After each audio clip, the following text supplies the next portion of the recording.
Salam, damai di hati sahabat firman yang diberkati Tuhan. Kita bersyukur karena kita jumpa pada pelajaran rohani, pelajaran yang keenam dengan judul Misteri Injil. Ayat inti Efesus pasal 3 ayat 20 dan 21 firman Tuhan. Bagi Dialah yang dapat melakukan jauh lebih banyak daripada yang kita doakan atau pikirkan, seperti yang ternyata dari kuasa yang bekerja di dalam kita. Ayat 21, bagi Dialah kemuliaan di dalam jemaat dan di dalam Kristus Yesus turun-temurun sampai selama-lamanya. Amin. Sahabat firman yang diberkati Tuhan, pelajaran ke-6 ini kita akan lihat di dalam Efesus pasal 3 ayat 1 sampai ayat 21. Di dalam pasal ini terdiri dibagi atas dua bagian. Bagian yang pertama dari ayat 1 sampai ayat yang ke-13, bagian yang kedua dari ayat 14 sampai 21. Nah, mari kita lihat bagian pertama. Bagian pertama ini berbicara mengenai penuturan Paulus kepada jemaat Efesus perihal dirinya sendiri ketika dia diangkat oleh Allah menjadi rasul bagi kaum bukan Yahudi.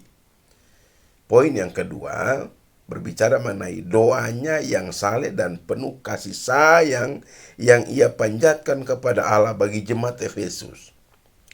Nah, sahabat yang diberkati Tuhan, ketika kita membaca pasal ini, kita akan dapati dan kita amati bahwa sepertinya sudah menjadi kebiasaan Rasul Paulus untuk menggabungkan arahan dan nasihatnya dengan doa syafaat dan doa kepada Allah bagi orang-orang yang dikirimnya surat.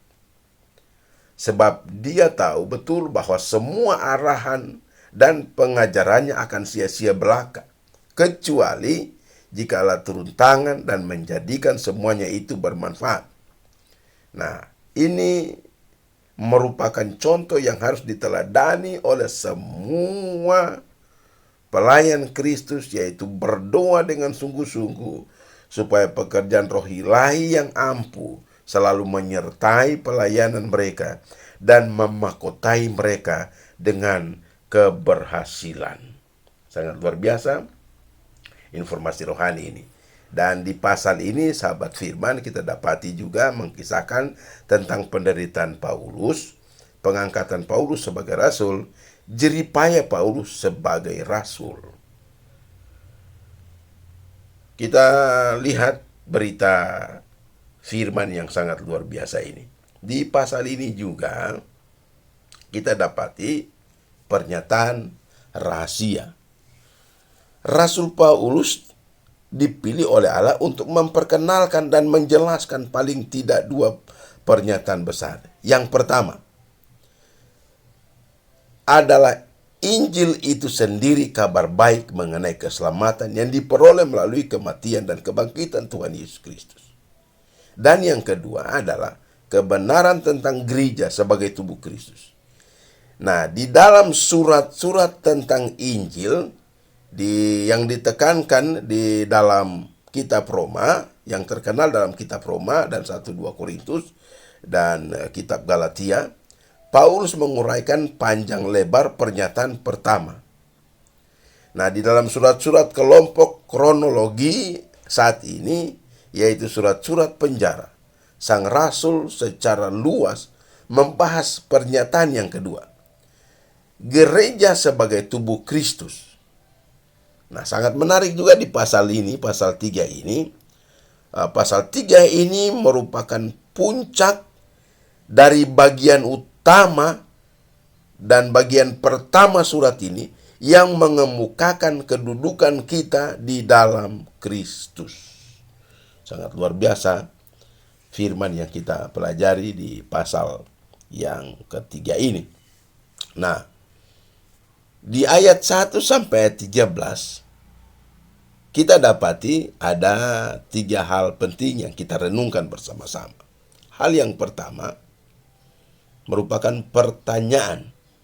Pertanyaannya seperti ini: siapa pemberita Injil itu?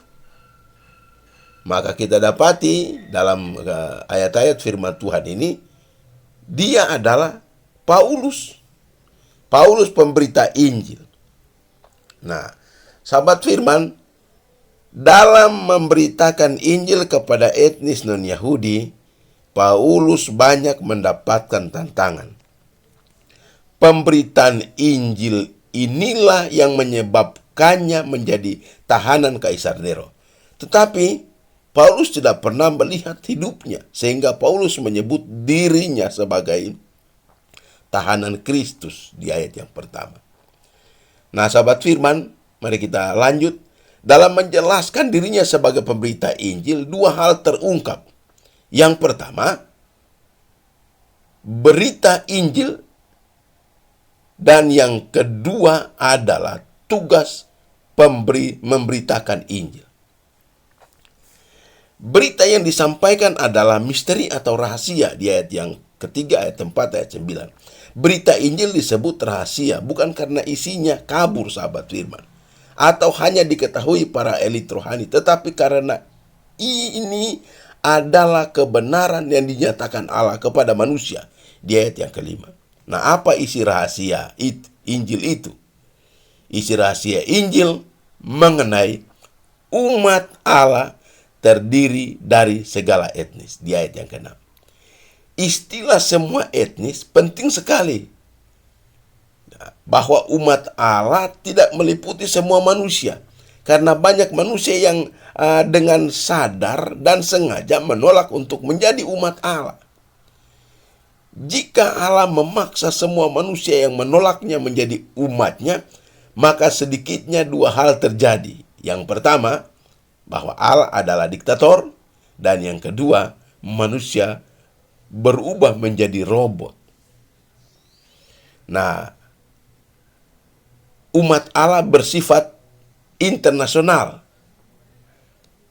Artinya tidak ada lagi perbedaan etnis Yahudi dan etnis non-Yahudi. Semua etnis umat Allah memiliki kesamaan. Nah, sebagai ahli waris, sebagai anggota tubuh Kristus, dan sebagai peserta Injil. Peserta Injil dalam janji, ayat 6. Ini terjadi melalui persatuan umat dengan Kristus. Sahabat Tuhan yang diberkati Tuhan, manusia dari segala etnis memiliki relasi dengan Allah melalui iman pada Yesus, sehingga setara sebagai satu umat. Kepada Paulus, Allah menyatakan rahasia ini. Paulus sekarang memberitakan rahasia kekayaan Kristus kepada semua etnis non-Yahudi, sehingga jemaat lahir, ayat yang ke-8. Dan tidak hanya Paulus juga, jemaat sekarang wajib memberitakan rahasia, menyatukannya semua etnis sebagai umat Allah kepada semua manusia di ayat yang 9. Melalui jemaat Allah sekarang, kita menyingkapkan rahasianya kepada malaikat dan pemerintah dan penguasa di surga di ayat yang ke-10. Jadi tidak hanya Paulus yang memberitakan rahasia rencana Allah itu, tetapi juga jemaat turut serta dalam pemberitaan Injil. Di bagian pertama ini kita dapati poin rohani, satu poin rohani. Poin rohaninya seperti ini di ayat yang ke-10. Sahabat firman diberkati Tuhan, bahwa memberitakan Injil adalah tugas yang mulia. Mengapa tugas ini sangat mulia? Karena kita mewartakan rahasia kekal Allah. Itulah poin rohani yang kita renungkan bersama-sama. Mari kita lihat di bagian kedua dari ayat pertama sampai ayat 13. Kita melihat, kita dapati di sini bahwa kita dapat membuka rahasia Allah. Nah, melalui pengalaman seseorang ini berada membuat satu kelompok, lalu menikmati dalam kebersamaan. Pasti orang ini memberikan alasan khusus, alasan khusus dirinya. Alasan itu bergabung dengan kelompok ini, Lalu dalam menjalani kebersamaan dalam kelompok ini, ada pandangan secara positif. pandangan positif ini mengacu pada orang atau kelompok tersebut untuk meningkatkan kualitas pengalaman atau kemampuannya. Ada juga pandangan secara negatif. Jika kekhususan itu ditempatkan pada porsi perasaan tanpa iman dan logika, maka hasilnya, sahabat firman, siapapun akan merasa dirinya sendirilah yang paling benar dan orang lain pasti salah. Kita dapati di dalam bagian kedua ini, sahabat firman, bahwa orang-orang Yahudi melalui pernyataan Allah dan pengalaman hidup nenek moyang mereka bersama Allah merasa bahwa mereka dikhususkan Allah. Begitu pula dengan orang-orang non-Yahudi, orang-orang Yunani, para pengikut agama misteri. Melalui pengalaman spiritual mereka beranggapan bahwa hanya mereka yang memiliki hikmat ilahi. Kedua anggapan ini sungguh keliru, sahabat firman. Karenanya Paulus mengungkapkan suatu kebenaran, yaitu rahasia Allah. Orang-orang non-Yahudi yang sudah percaya telah dipersatukan dengan orang-orang Yahudi yang percaya dalam satu tubuh, yaitu jemaat. Dan Paulus mengatakan bahwa rahasia Allah ini telah memberikan pengaruh yang dahsyat terhadap diri dan pelayanannya. Olehnya, sahabat firman, Paulus didorong untuk mewartakan Injil kepada semua orang. Dan semua orang juga memiliki tugas yang sama untuk memberitakan Injil kepada sesama orang percaya. Menyatakan Kristus kepada dunia pada masa kini sebagaimana yang dilakukan oleh jemaat pada masa lampau di ayat 10. Ini adalah memberitakan dan menawarkan rahasia Allah itu kepada semua orang untuk mereka alami. Nah, apakah saat ini kita semua sudah melakukannya? Kita jawab dalam hati kita masing-masing. Nah, mari kita lihat juga ada poin rohani di bagian kedua ini. Poin rohaninya seperti ini. Seandainya setiap orang Kristen seperti Paulus menyadari dirinya sebagai pelayan Kristus, bukan pelayan diri sendiri, dan menyadari pertolongan anugerah Allah, pastilah gereja Tuhan akan mampu menjadi peragaan berbagai hikmat Allah. Sangat luar biasa poin rohani ini. Nah, bagian ketiga, Injil diberitakan ke seluruh bangsa. Sahabat Tuhan yang berkati Tuhan, bangsa Yahudi hidup dalam paradigma bahwa mereka adalah umat pilihan Allah. Paradigma ini membatasi penerimaan mereka terhadap orang-orang non-Yahudi. Namun surat Paulus kepada jemaat di Efesus membuka mata semua orang tentang kekeliruan itu. Paulus menyebutnya sebagai rahasia, yaitu keselamatan yang terjadi karena Kristus telah menggenapi karya salib di Golgota. Karya itu ditujukan bukan hanya bagi orang Yahudi, melainkan bagi orang non-Yahudi juga. Dan pelayanan mengenai rahasia keselamatan itu dipercayakan kepada Paulus di ayat yang kedua sampai ayat ketiga, yang memahami bahwa panggilan itu merupakan kasih karunia Allah. Ia yang sebelumnya adalah penganiaya jemaat kemudian dipercaya untuk menjadi seorang pemberita Injil. Di ayat yang ke-8. Lalu Allah mengutus Paulus, sahabat Tuhan, kepada orang-orang non-Yahudi supaya mereka yang mau percaya dapat ambil bagian dalam kasih karunia-Nya. Sebab itu, sahabat Tuhan, Paulus melihat tugasnya sebagai hak istimewa untuk menjadi saluran kasih karunia Allah. Di ayat yang ke-7. Nah, kita dapati di dalam bagian ketiga ini, kesatuan orang Yahudi dan non-Yahudi di dalam Kristus merupakan rahasia yang tidak dipahami sepenuhnya oleh orang-orang beriman pada zaman perjanjian lama. Namun kesatuan ini bukanlah rencana Allah yang muncul belakangan sebagai akibat orang Yahudi yang merespon Injil tidak sebagaimana mestinya. Ketika Yesus memperkenalkan dirinya kepada bangsa Israel sebagai juru selamat mereka, ia menjelaskan bahwa ia datang untuk menyelamatkan orang Yahudi dan non-Yahudi dalam Lukas pasal 4 ayat 16-30. Nah, sahabat firman, kalau kita perhatikan amanat agung yang diberikan kepada para rasul oleh Yesus sebelum kenaikannya ke surga, jelas kita melihat bahwa para murid diperintahkan untuk memberitakan Injil kepada segala bangsa. Matius 28 ayat 18 sampai 20, Kisah 1 ayat 8. Artinya sahabat firman, kepada orang non-Yahudi juga, dan itulah tugas Paulus meskipun ia harus menderita karena itu. Kolose 1 ayat 24 sampai 29. Mari sahabat firman, kita bersyukur untuk kasih karunia-Nya bagi kita, orang-orang non-Yahudi.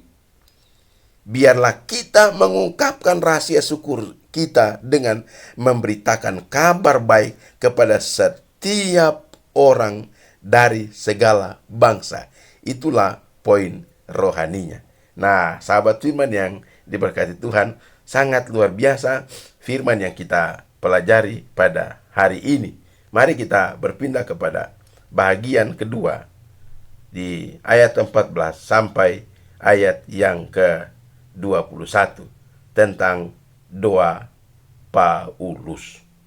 Sahabat firman yang diberkati Tuhan, kita bersyukur oleh karena firman yang kita pelajari pada minggu ini yang memberikan dorongan motivasi rohani bagi sahabat firman dan saya. Kita lihat ternyata di ayat 14 sampai 21 ini juga ada 3 bagian yang saya dapati. Bagian pertama, doa seorang pemberita Injil. Sahabat firman diberkati Tuhan, bagi Paulus memberitakan Injil berjalan seiring dengan berdoa. Dan doa merupakan sumber kekuatan dalam memberitakan Injil dan untuk penerima Injil. Apa isi doa? Mari kita lihat di ayat 14 sampai 21 ini. Apa isi doa Paulus? Kita dapati ada 4 hal, ya. Ada 4 hal yang didoakan. Yang pertama, Paulus berdoa agar Allah menguatkan jemaat, ayat 16. Roh Kudus menguatkan batin orang percaya dan Kristus tinggal dalam batin orang percaya. Bagi kita sahabat firman yang percaya Yesus, Roh Kudus dan Yesus tinggal dalam hati kita, Paulus mendoakan agar orang percaya semakin dalam memiliki relasi dengan Kristus melalui Roh Kudus.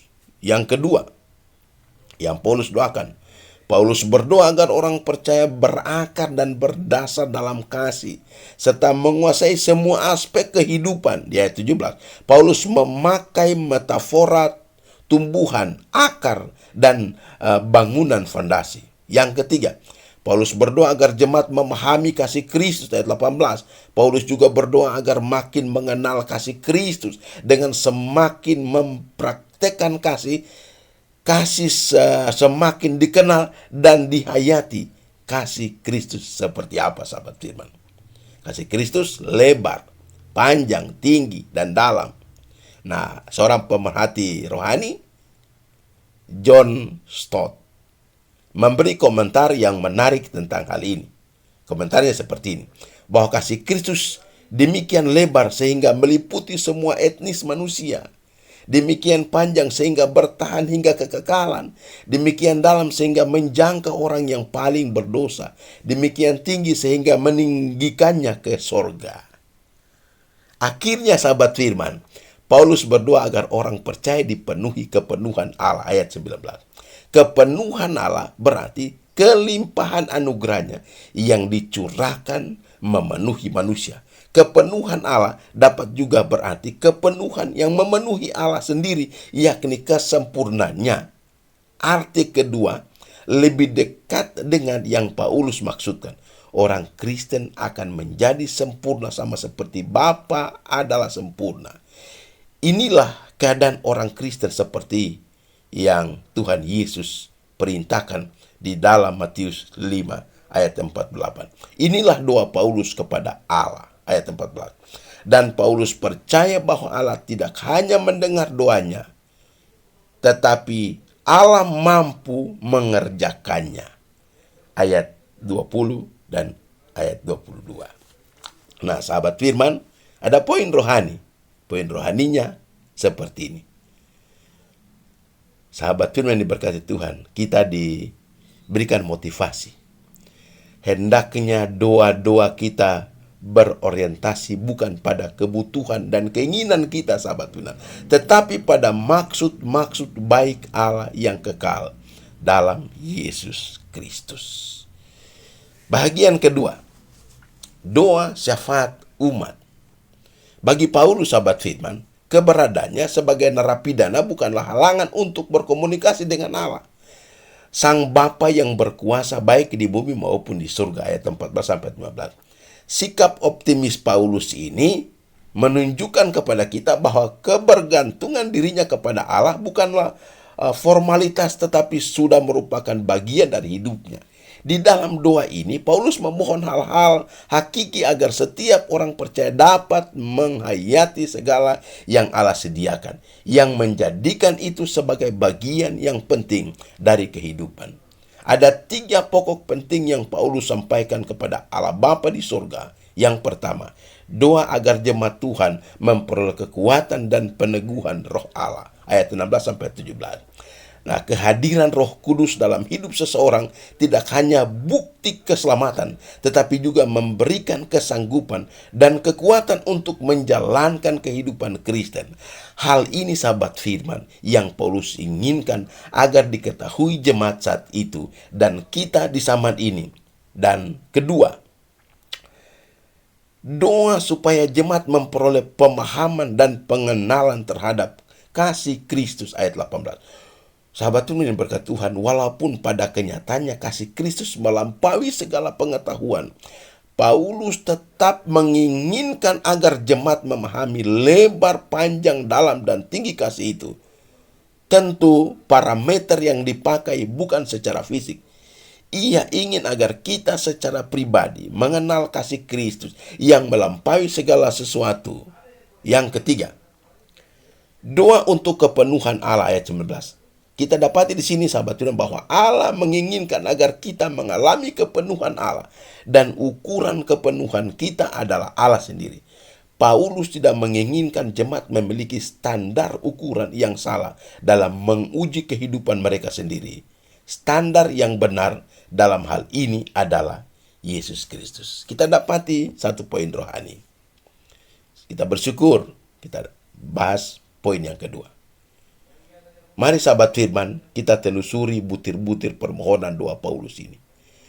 Masih relevankah bila kita doakan bagi kita, umat Kristen? Apakah doa Anda sebagai umat yang percaya bisa memberikan motivasi, bisa memberikan berkat kepada orang lain?